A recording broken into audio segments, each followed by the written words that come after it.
જૂનાગઢ વિસાવદર વિધાનસભા બેઠક પર પૂર્વ બે ધારાસભ્યના શાબ્દિક પ્રહારો શાંત લેવાનું નામ નથી લેતા। ભૂપત ભાયાણીના આક્ષેપો સામે હર્ષદ રીબડિયાએ મૌન તોડ્યું છે। વધુ વિગતો માટે જુઓ અમારો ખાસ અહેવાલ। જૂનાગઢની વિસાવદર વિધાનસભા બેઠક પ્રતિનિધિ વગરની બની છે, કારણ કે પૂર્વ ધારાસભ્ય ભૂપત ભાયાણી આમ આદમી પાર્ટીમાંથી જીત્યા બાદ પક્ષપલટો કરી ભાજપમાં આવી ગયા હતા। તે સમયે હર્ષદ રીબડિયાએ ભૂપત ભાયાણી સામે કોર્ટમાં પિટિશન કરી હતી, જે બાદ આ પિટિશનનો ઉકેલ ન આવતા હજુ સુધી વિસાવદર વિધાનસભા બેઠક પર ચૂંટણી થઈ શકી નથી, જેને લઈને ભૂપત ભાયાણીએ નિવેદન આપ્યું હતું કે તેની સામે પૂર્વ ધારાસભ્ય હર્ષદ રીબડિયાએ મૌન તોડ્યું હતું। એમ કે કોર્ટમાંથી તમે પિટિશન ખેંચી લો એવી કોઈ ચર્ચા જ ન કરાય, કારણ કે આ હાઈકોર્ટની મેટર છે। એમાં મને મારા એડવોકેટે ના પડી કે એમાં કોઈ કોમેન્ટ કરવાનું નથી। હર્ષદભાઈ, ખાસ કરીને ભેસાણ તાલુકા પંચાયતના જે ભાજપના પ્રમુખ છે તાલુકાના, તેમના દ્વારા પણ એવી વાત કરવામાં આવી છે કે તે મોવડી મંડળમાં આપના વિરુદ્ધ રજૂઆત કરશે। કોઈ એવી રજૂઆત કોઈ કરતું નથી। બધા અમે જાણીએ છીએ, બધા સાથે છીએ અને હું કોઈ પાર્ટી વિરુદ્ધમાં કે મેં કામ કર્યું નથી।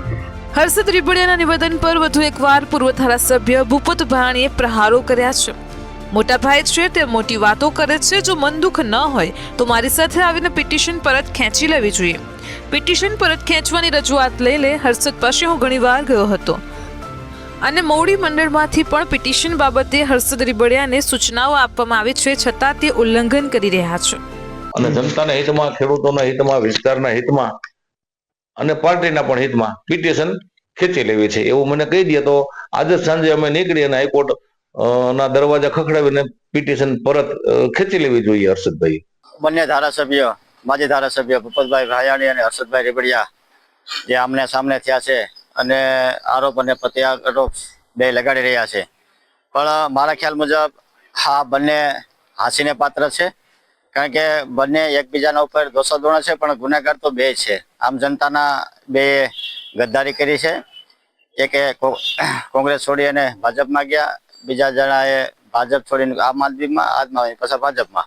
આમ વિસાવદર વિધાનસભા બેઠક પર બે પૂર્વ ધારાસભ્યો એક પક્ષમાં હોવા છતાં પણ પિટિશનનો અંત નથી આવતો, જ્યારે કોંગ્રેસ હવે આ બાબતમાં ઝંપલાવી રહી છે।